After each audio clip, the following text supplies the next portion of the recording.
This is the Greg Bedard Patriots Podcast with Nick Cattles. We're back. It's like 24 hours later. He's Greg. I'm still Nick. It's the Greg Bedard Patriots Podcast with Nick Cattles, brought to you by Athletic Greens, your one-stop shopping for 75 high-quality vitamins to help you start your day right. It's, as Chris Berman would say, Raiders week this week. And, of course, that means Josh McDaniels, Bill Belichick, all sorts of fun little storylines and narratives. Greg, let's talk about this Raiders team. You have an interesting Patriots comparison when you look back at, the beginning of the Belichick era and what McDaniels is going through right now in Vegas.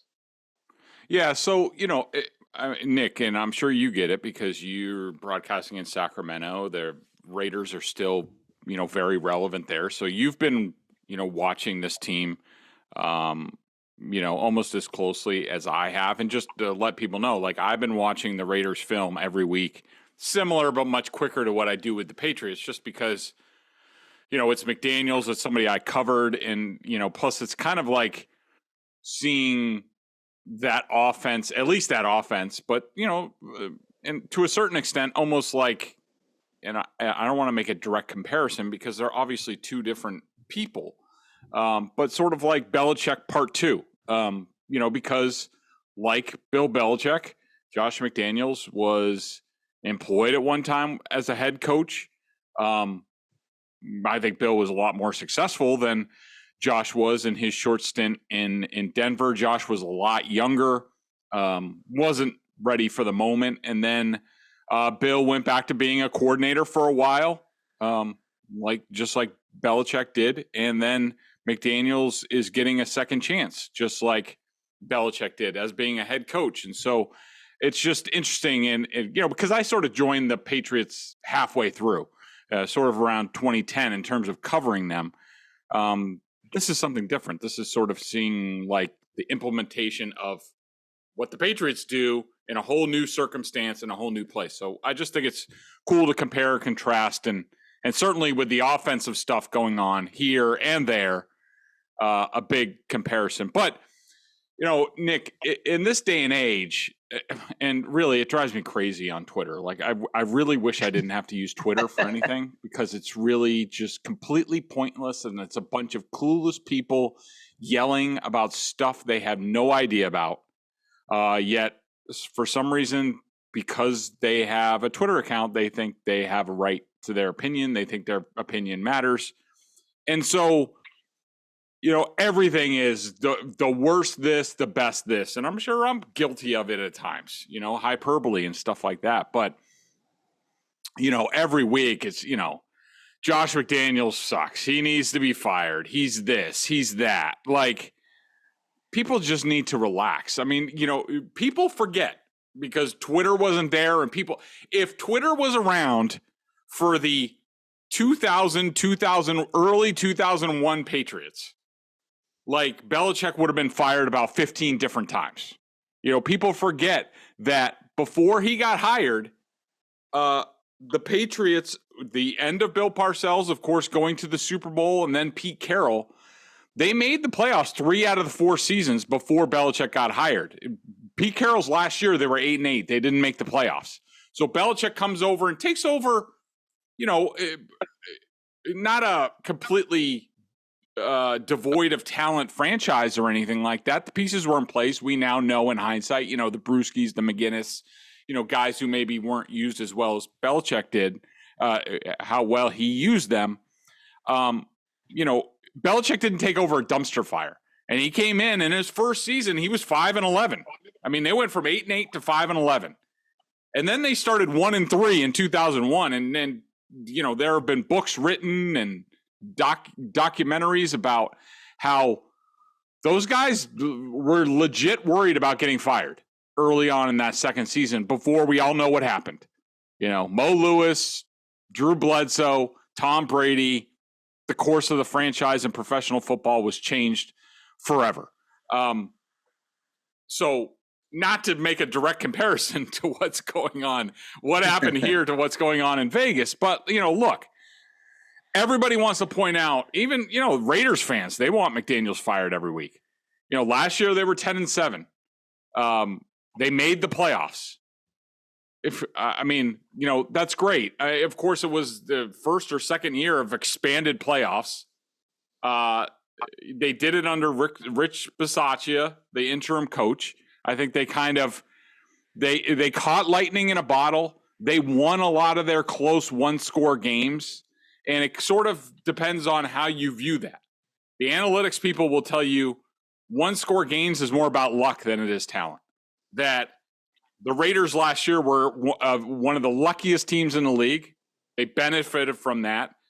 All the analytics guys predicted the Raiders would have a regression to the mean because of how lucky they were the year prior.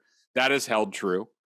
The Raiders have lost 7 of their 8 losses have been by 1 score or less.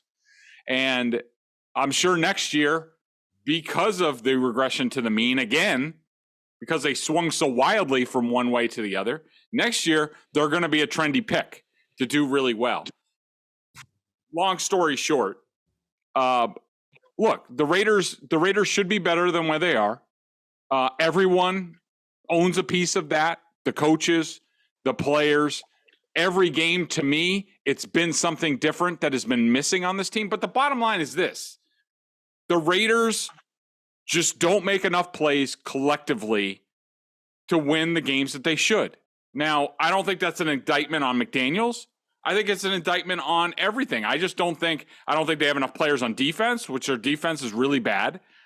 They haven't had Devontae Adams, Darren Waller, the tight end, and Renfro. They've only had those guys collectively together for 85 snaps this year. And they just got activated this week, could play against the Patriots. We'll see. I mean, that was part of the thing why they hit last year. I mean, they didn't have Adams, but Waller and Renfro were unstoppable along with Josh Jacobs, the running back. And so, they're in this spot right now. Every week it's been something different. I mean, they blow the game against the Rams. I get it. It looks terrible. Carr throws a red zone interception. Patrick Graham, the defensive coordinator, makes a terrible defensive call with the Rams with no timeouts left and, 12 seconds left. I mean, that just can't happen. And, in my mind, McDaniels needs to take a timeout and say, hey, let's make sure we're all on the same page. Let's make sure we're ready to go. And sometimes it's been his fault for not doing things like that. Because I do think sometimes he's too wrapped up in being the offensive coordinator and play caller and not enough of the head coach of this team, which is, probably cost them a game or two. And we'll see if he learns from that this offseason and changes. But, for the most part, the Raiders are not a dumpster fire. McDaniels is not a terrible coach. They are a team in transition, and what people need to keep in mind is Mark Davis didn't hire Josh McDaniels and Dave Ziegler to keep what happened last year going. Mark Davis hired them to build a sustainable winning franchise that would compete year in and year out. The Raiders have not done that for decades, and you're seeing the growing pains this year. It's not to excuse. They should be better than what their record is. They should still be in the playoff race. They kind of are. They should be more of a factor in it right now. But, I watching them on film, I see good signs. They're just not consistent enough all the way around. Few things. The first thing I would say is I'm not ready to unequivocally say that Josh McDaniels is a good coach. I'm not ready to go there yet. When you look at his record in Denver and how that ended, fair, and what's gone on so far, until he proves that he's a good head coach, I think he's a really good offensive coordinator. But as far as a head coach, I need to see it to believe it, and it's not there yet. So maybe he ends up being a good head coach, but I just have not seen that. The other thing I would say is, about the one possession losses, and everything you said is true, Greg, as far as one possession, one score games. They were incredibly fortunate last year. You even go back to the game that got them into the playoffs when Brandon Staley lost his mind again and just went for a bunch of fourth downs and really gave that game away, which allowed the Raiders to sneak in through the back door into the postseason. The thing I would say, though, is it's the nature of the one-score games. Like, from 30,000 feet, if we say, oh, they lost that many one-score games, the perception would be they're losing a bunch of close, tight-knit, fist fights in a phone booth. And I would say that's not the case. A lot of these one-score games they've lost is because they've lost big leads. And when you look at it, I'll give you one stat to really kind of describe the nature of these losses and how bad they've been. And I would also say, as Greg said, it's not all on McDaniels. I mean, sometimes players don't make plays. Sometimes your defensive coordinator, as Greg alluded to, calls for press man coverage 23 yards away from the end zone with like 17 seconds left, and the other team has no timeouts, which is just a hideous play call. But this is what I will leave this conversation with before we get into the X's and O's with the Raiders to prepare you for the matchup on Sunday. When you look at teams that have been up by at least 10 at halftime this season, the Raiders, when they've been up by at least 10 points or more at halftime, they are 0-4 on the season. They have not won a single game this year that they have led at halftime by 10 points or more. If you're wondering what the rest of the NFL record is, it's 59-6 with the other 31 teams. Okay. So let's put that in perspective. Those other teams have players making mistakes. Those other teams have bad play calls from the coaching staff. The Raiders are 0-4 when leading at halftime by 10 points or more. The rest of the league is 59-6. That is an indictment on the entire team, and I think it starts with the head of the snake, which would be Josh McDaniels. So there's blame to go around, but the nature of these losses have been brutal. And the fact that you are now, there was this feeling that the team kind of got through it, right? They won 3 games in a row. They were 2-7. They jumped to 5-7. And there was this feeling in the building, outside of the building. All right, Josh has kind of figured things out. They've won 3 in a row. And you go into last week, and that game to me is inexcusable. Like, you go into last week, the Rams don't have Aaron Donald. They don't have Cooper Kupp. They don't have Allen Robinson. They don't have much of a run game. Their offensive line is terrible. Oh, and their starting quarterback literally signed with the team 36 hours prior to the game. And you lose? And you lose that game? There's no excuse for that whatsoever. And you lose that game when the quarterback who signed 36 hours prior gets the football at the 2-yard line with 2 minutes left. A 98-yard drive, 2-minute drill with a dude who literally was learning the playbook before kickoff. There's nothing to say about that. That falls on the coaching staff. That falls firstly on them and then everybody else to follow. So, I'm not writing off McDaniels. They're 5-8. It's not like they're, 1 and whatever. And certainly, he deserves more than 1 year to kind of turn this thing around. And I do think that, a chunk of that roster was not as talented as people thought. You go back and you look at, those drafts by Mayock and Gruden.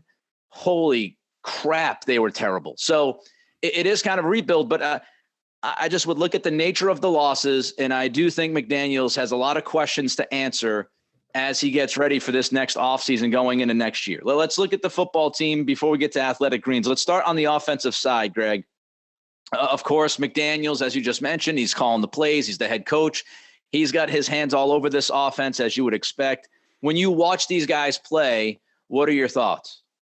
Okay, just before we get into that, a couple points on that, and I think they're all valid, and any criticism that Josh gets is valid for what's happened this year, and I think you're right. I think the Rams game, in many ways, was sort of like the final straw, and really, really, are you kidding me? I mean, Baker Mayfield. The only things I'll say is, I do think that in this day and age of the NFL, especially when you have as bad of a defense as the Raiders do, and their defense outside of Max Crosby is just not good. And some of it's their own fault. I mean, they signed Chandler Jones, and we'll talk about him later, and he hasn't done squat this year when, if he makes one Josh Uche-like sack in some of these games, the Raiders have like a winning record.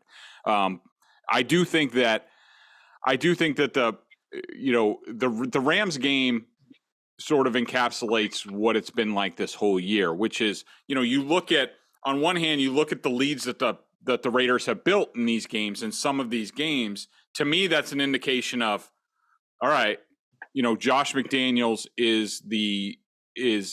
he knows what he needs to do to beat this opponent every week, has a really good game plan, but then things sort of fall apart. And I do think that's sort of equal parts coaching. I mean, if they've been like a 45-minute team. Basically, they can put 3 good quarters together and then it all falls off. To me, I watch it, this Rams game.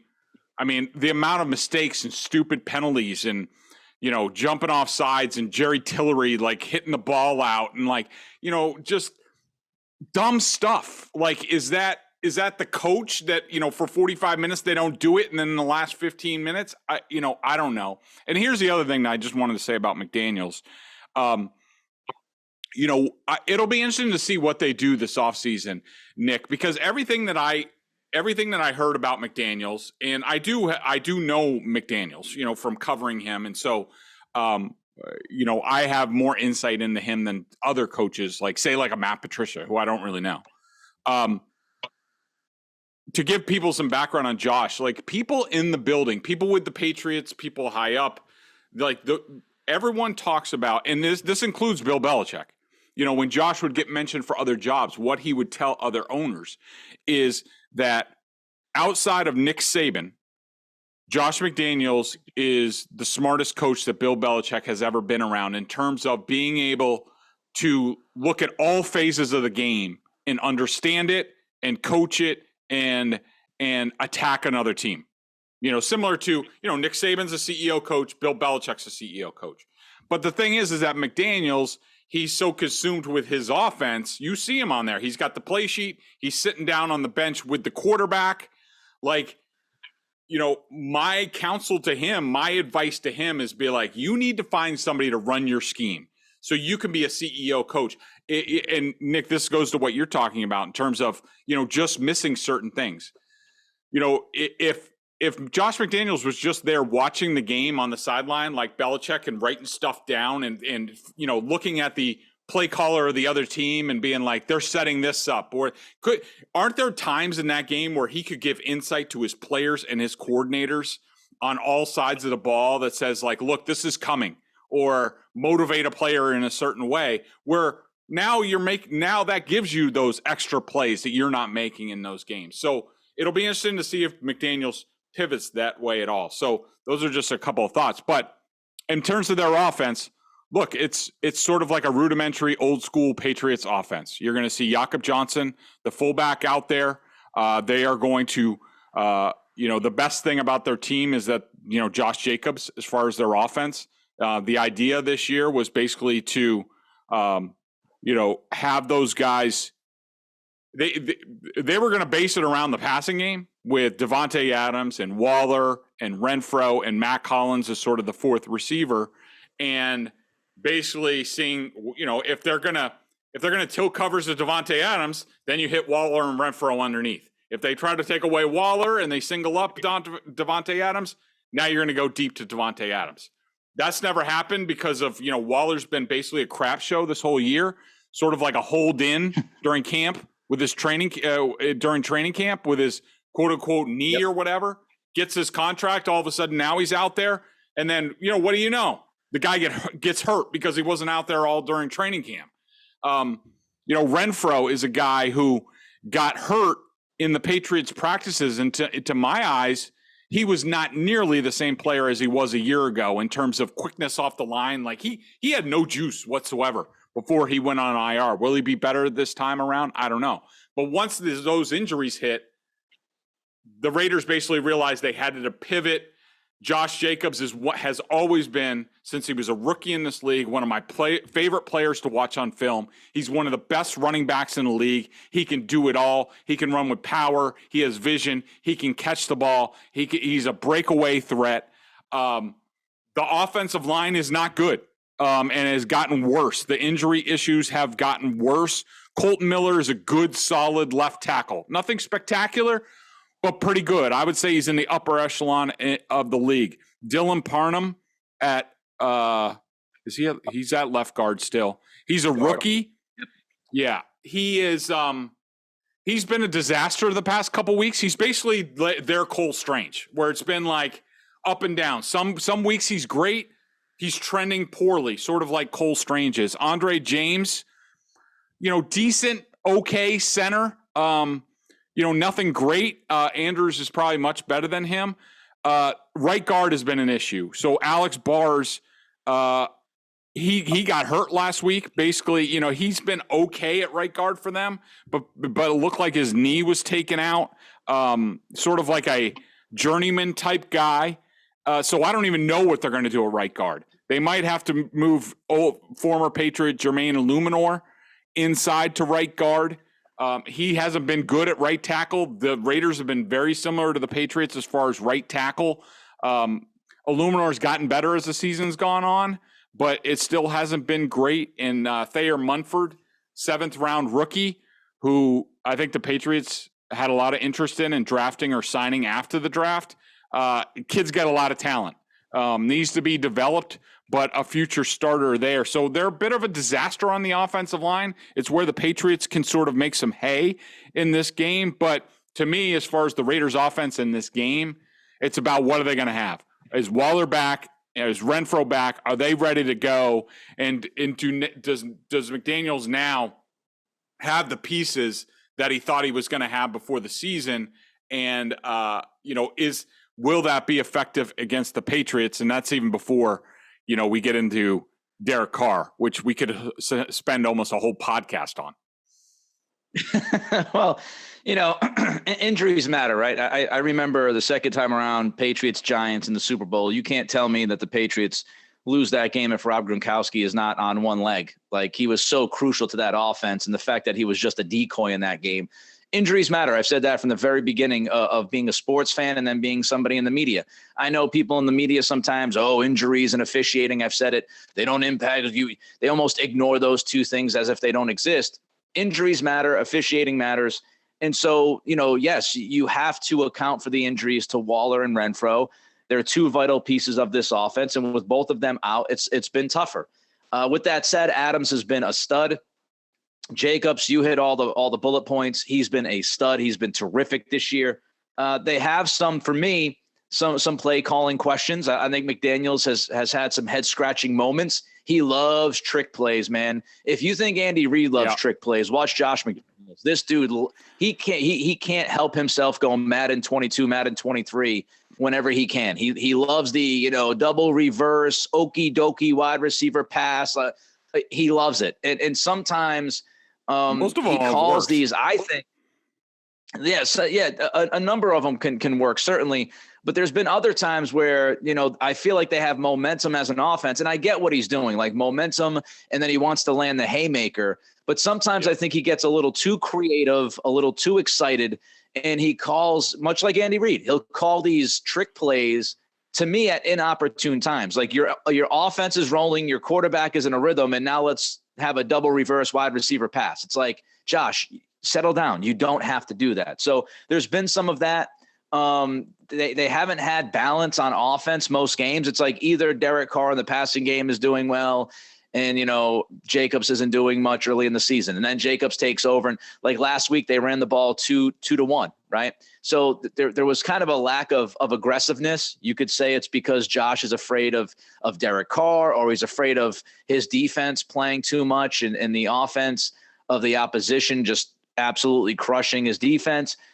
But there's been some balance issues, and I thought McDaniels got really conservative last week late in that game. They had a 4th and 1. To me, I'm going for it with Josh Jacobs. If you get the first down, the game's pretty much over, and Josh decided to punt. So there's been some of those decisions that haven't been great. The biggest issue to me, Greg, you hit it's the offensive line, man. And they knew it. I mean, they knew it going into the year. They had a bunch of different offensive line combinations in the first month of the season. They were just literally throwing crap against the wall to see what would stick. And now they're banged up. You mentioned it. They've got a number of guys. Illuminor is limited. He did not practice yesterday. So they've got a number of injuries up front. So it has been an ongoing battle for the offensive line for this team. You have any quick thoughts on Derek Carr here and what you see from him? Because I've said, look, I'm a fan of Derek Carr. I think he's a top 15 quarterback. I don't think he's a top 7 or 8 guy. I think he's above average. But your thoughts on Carr? I will give you those as soon as I tell the good people about Athletic Greens. I started taking AG1 because I wanted to make sure I was getting all the vitamins and nutritional supplements I needed in one place. Now I've been on it for 5 months, and I love it. It doesn't taste like it's super healthy, kind of has a mild tropical taste, a little minty, and I actually look forward to it each morning. So what is this stuff? With one delicious scoop of AG1, you're absorbing 75 high-quality vitamins, minerals, whole food source ingredients, probiotics, and adaptogens to help you start your day right. This special blend of ingredients supports your gut health, your nervous system, your immune system, your energy, recovery, focus, and aging, all the things you're looking for. I take it first thing in the morning. It's now part of my morning routine, and I'd be lost without it. Contains less than 1 gram of sugar. I love that. No GMOs, no nasty chemicals, or artificial anything while still tasting good. Right now, it's time to reclaim your health and arm your immune system with convenient daily nutrition.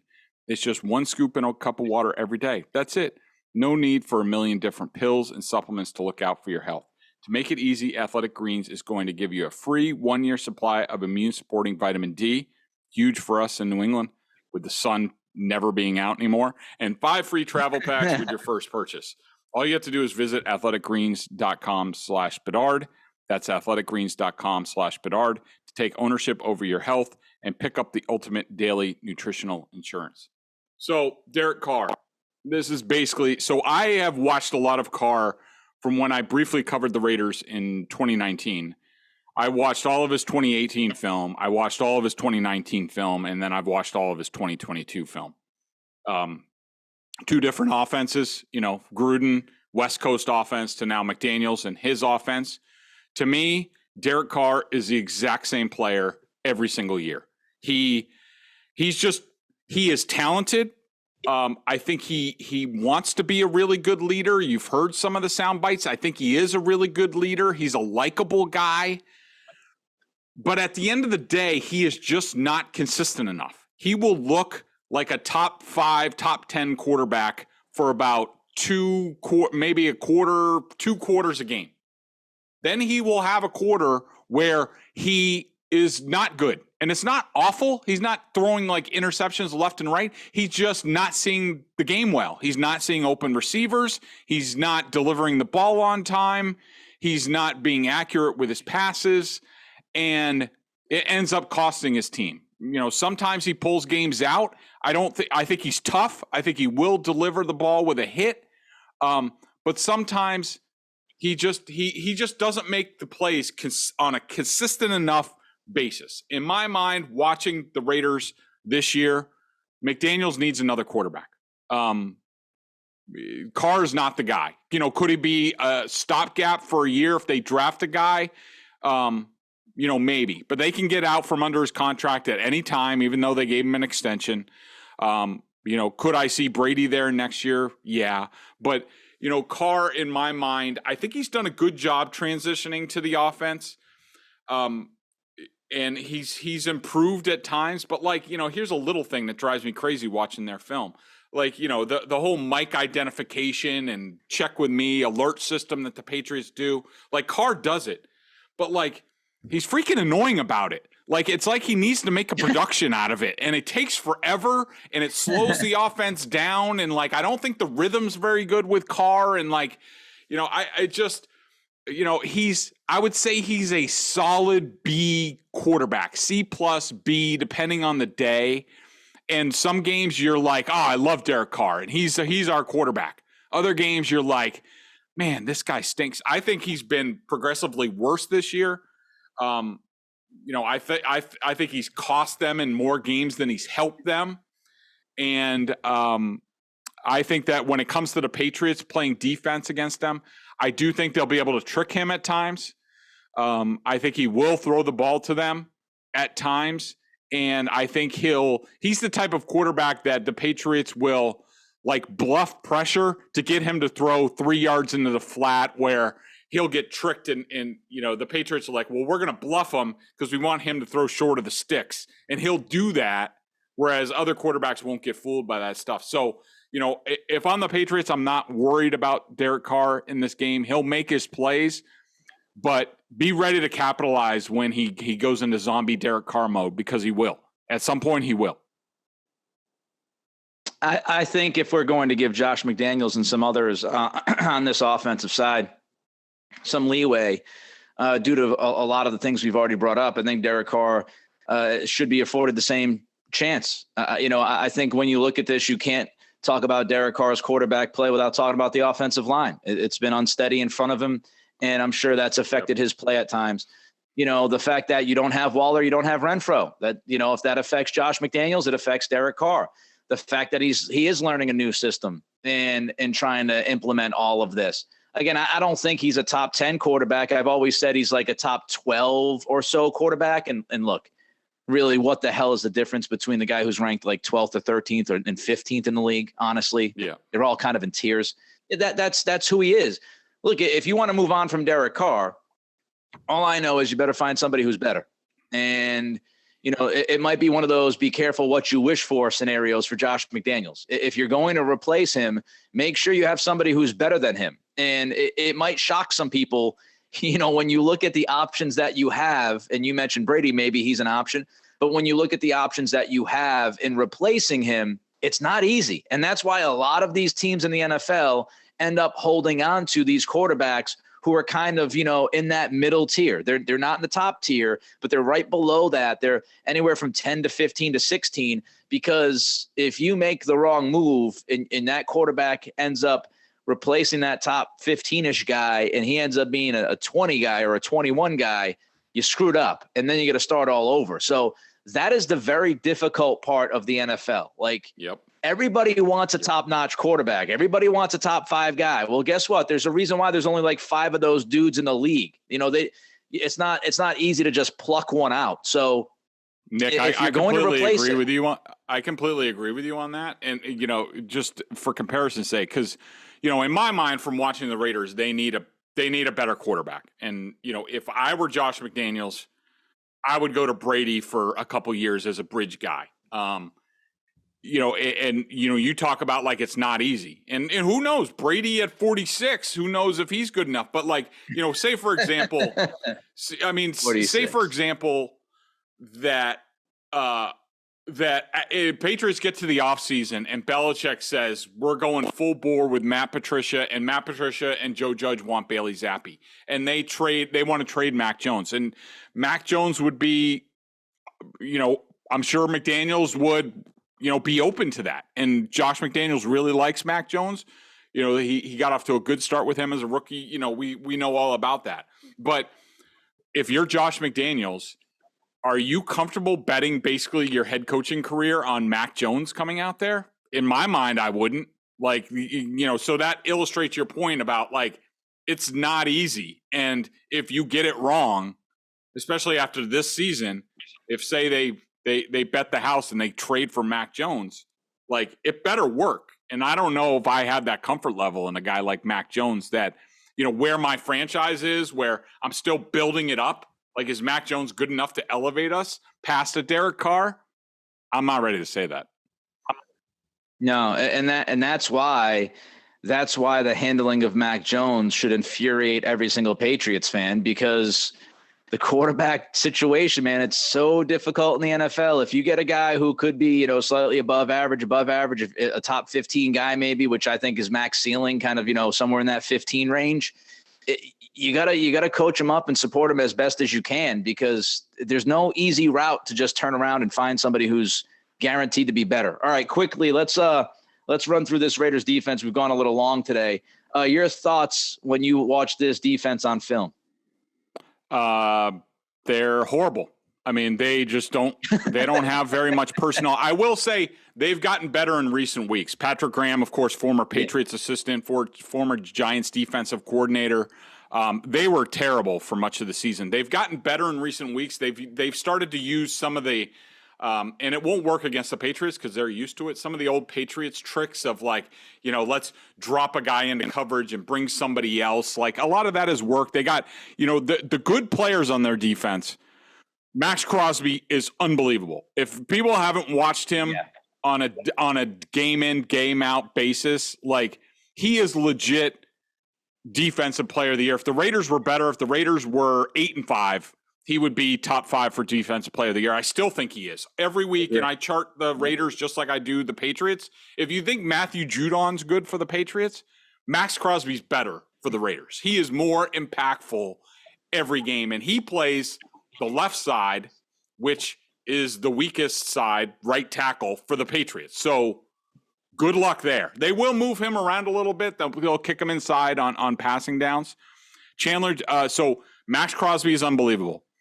I love Denzel Perryman, the middle linebacker, is really good, undersized, fast, good player, but can be blocked because he's so small. And Nate Hobbs, their cornerback, number 39, yep. He just came back from injury. One of the better cornerbacks in the league. Love that guy. He's just getting his legs under him now, so really good. Deron Harmon is at free safety for the Raiders, the former Patriot. He wasn't good at free safety for the Patriots. He's not great for the Raiders, even though he is very timely. He'll punch a ball out, pick off a ball. Patriots fans know that. He's still that guy, but he's limited as far as his speed. If you think Devin McCourty's slow at free safety, Deron Harmon's twice as slow. So those are the good parts of the Raiders' defense. Here are the bad parts. Chandler Jones, the former Patriot, has been god-awful this year. He had 1 3-sack game a couple weeks ago. It was all sort of token pressure, building a lead, bad blocking, bad offensive line. It was cheap. He hasn't done anything this year. He barely has any counter moves. He barely has any pass rush moves. He has gotten better, but he's been an incredible bust for this team this year, and I expect Trent Jones to basically make him a complete non-factor in this game. Their defensive line interior stinks. You can run on them. If you knew if the Patriots had a fullback, if they had a power running game, you would say line up and kick the snot out of these guys because there's no interior defensive lineman that can hold up the double teams, and their linebackers are dropping like flies to the point where, Perriman's out there but is an injury risk, and then the rest of them, their linebackers right now, because they lost Divine Diablo, who is sort of their Jamie Collins type guy. He's been gone for a few weeks with injury. Luke Masterson is a rookie college free agent. He has to play linebacker right now. Curtis Bolton is some journeyman street free agent. Darian Butler, another college free agent. That's all they have at linebacker in the middle. So if this was an old school Patriots team, you would just say, we're running the ball down their throat the whole game. And they would do it, and they would do it well. But can this Patriots team do that? I don't know. And everybody outside of Hobbs in the secondary is a big play waiting to happen. Rock Ya-Sin at cornerback, not any good. Tyler Hall's okay, number 37. Morig at safety was terrible last week. Robertson is a penalty guy all the time. So they're very limited on defense. They've gotten better in recent weeks, but if you're a good offense at all, you should be able to put up points and yards and keep the ball time of possession against this defense. So it'll be interesting to see if the Patriots can do that in this game. I wonder if Dave Ziegler kind of regrets if he could go back in time. He made that decision to, trade Ngakoue to Indy for Ya-Sin, and then he signed Chandler Jones for all of that money. Would it have been better if he just stuck with Ngakoue and went another route at corner instead of Ya-Sin? Because that really hasn't added up for them the way I think Ziegler thought it was going to add up for them. I agree with you watching this defense. Look, they're not very good. The second level is a big, big problem. Blake Martinez, he retired in the middle of the year. They've been trying to scramble there at linebacker. It hasn't been great. Their secondary is a disaster. Nate Hobbs is very good. Crosby and Hobbs are really the only two guys I trust on this defense. And I've got to believe that the Raiders feel the same way. Jerry Tillery has made some plays since he's come over from the Chargers. A big part of the Chandler Jones 3-sack game was Tillery was a monster against his old team early in that game. He's capable. Look, I'm a Notre Dame fan. I've watched him since college.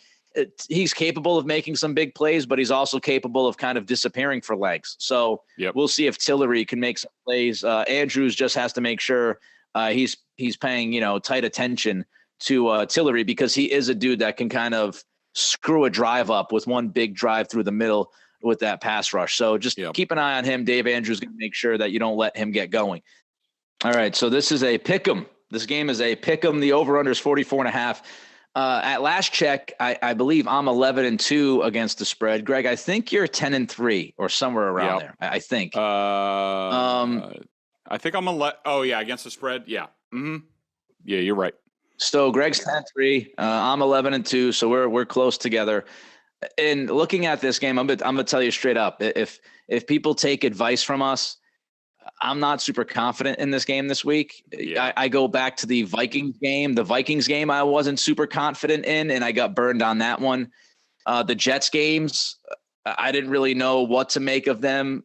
Fortunately, both of them fell my way. And the Bears game I just throw out because nobody thought the Bears were going to do what they did that night. So this game's difficult. And it's difficult, Greg, to me because it's so unpredictable because of injuries on both sides. Like is Jalen Mills, Jack Jones going to play? Is Stevenson, Harris going to play? The offensive line of the Raiders, like we've talked about, you mentioned Renfro and Waller. They've opened up the window. Does that mean they play on Sunday? I don't know. I mean, there's just so much unpredictability, which is why I would imagine Vegas has it as a pick'em.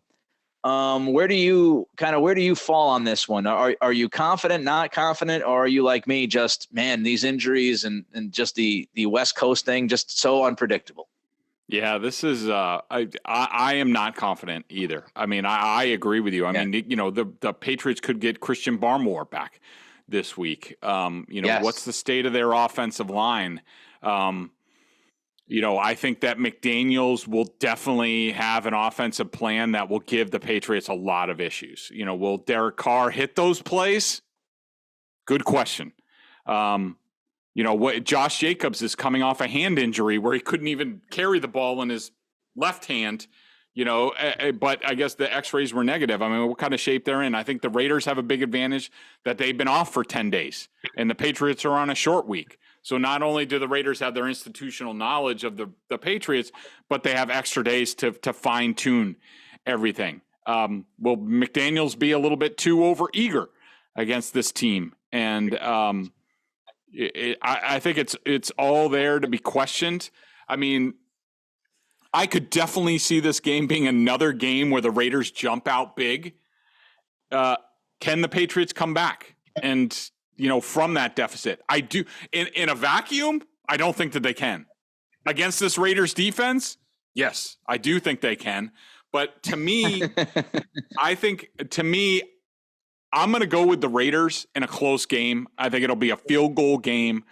I have a sneaky feeling that if I were McDaniels, even though he can pound the ball against this Patriots team if he wants, if I'm McDaniels, I think the Patriots want this game to be they want it to be a slog. They want it to be like the Bills in the 20s.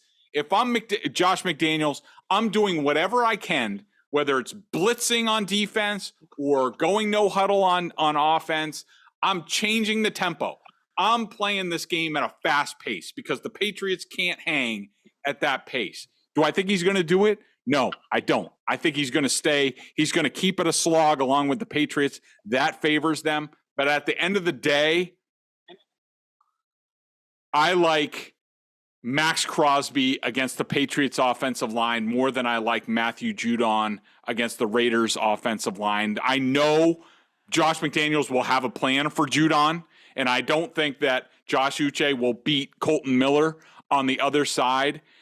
I am not confident that Matt Patricia is going to have a plan for Max Crosby. I think that Chandler Jones will be motivated for once in this game. So at the end of the day, I think Max Crosby tilts this game. I'm taking the Raiders 27, Patriots 24. I am leaning Raiders too. A lot of things you mentioned. I just think, this could be an ugly game if you paint it a certain way, like because of the unknowns about the Patriots offense and Patricia and all the problems we've seen. And again, the unknowns about Jacoby Myers and Devontae Parker, two guys I didn't even mention. This offense might have all sorts of issues and even against a bad defense. I mean, they just played a bad defense against Arizona and scored 20 offensive points. So what does it look like against the Raiders? I don't know if they can break 20 points. And for the Raiders, McDaniels, the unknown play calling, as you said, too eager. The injuries, is everybody back? How does Jacobs feel? The offensive line is going through a bunch of crap. This could be an ugly game, or it could be, hey, look, the Raiders defense is that bad and the Patriots get a little bit healthy and the Raiders do have Renfro and Waller back and they're able to put up some points. I lean Raiders 24-20. They certainly could choke this game away. They've done it all year long. So again, this is a very tough, unpredictable game to me, but I would lean Raiders in a squeaker, 24-20. He's Greg. I'm Nick. It's the Greg Bedard Patriots Podcast with Nick Cattles, brought to you by Athletic Greens. And everybody enjoy, as much as you can, enjoy a Patriots game this year. Enjoy the game on Sunday. We will be back to recap it early next week. Until then, be well.